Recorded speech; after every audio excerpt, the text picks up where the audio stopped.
ঈদের আনন্দ ভাগাভাগি করতে শ্বশুরবাড়ির পথে বের হয়েছিলেন জাহাঙ্গীর, কিন্তু গন্তব্যে পৌঁছানোর আগেই ময়মনসিংহের আলালপুর আমতলায় সড়ক দুর্ঘটনায় প্রাণ হারান তিনি ও তার ৩ বছরের ছেলে।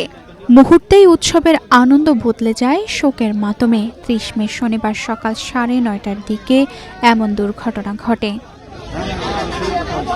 পারিবারিক সূত্র থেকে জানা গেছে, জাহাঙ্গীর ঢাকায় কাপড়ের ব্যবসা করতেন। ঈদুল আজহা উপলক্ষে পরিবার নিয়ে শ্বশুরবাড়িতে যাওয়ার উদ্দেশ্যে ময়মনসিংহ থেকে রওনা হয়েছিলেন তিনি। স্থানীয়রা জানান, সকালে আলালপুর আমতলা এলাকায় পৌঁছালে দ্রুত গতির একটি পিকআপ ভ্যানের সঙ্গে সিএনজি চালিত অটোরিকশার মুখোমুখি সংঘর্ষ হয়। সংঘর্ষে তীব্রতায় অটোরিকশাটি দুমড়ে মুচড়ে যায়। এতে ঘটনাস্থলে জাহাঙ্গীর ও তার ছেলে রোহানের মৃত্যু হয়।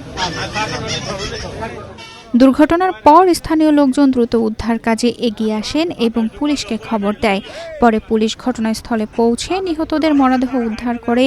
ময়মনসিংহ কোতোয়ালি মডেল থানার পরিদর্শক ফরিদ জানান, আলালপুর আমতলা এলাকায় পিকআপ ভ্যান ও সিএনজি চালিত অটোরিকশার সংঘর্ষে বাবা ও তার ৩ বছর বয়সী ছেলে নিহত হয়েছেন। মরদেহ উদ্ধার করে প্রয়োজনীয় আইনগত প্রক্রিয়া শেষে স্বজনদের কাছে হস্তান্তর করা হবে। ঈদ সামনে রেখে বাড়ি ফেরার আনন্দযাত্রা মুহূর্তেই শোকে পরিণত হওয়ায় এলাকায় নেমে এসেছে শোকের ছায়া। পরিবারের সদস্যদের কান্নায় ভারী হয়ে উঠেছে পরিবেশ। তানজিদা রহমান, ইনায়া, বাংলাদেশ প্রতিদিন।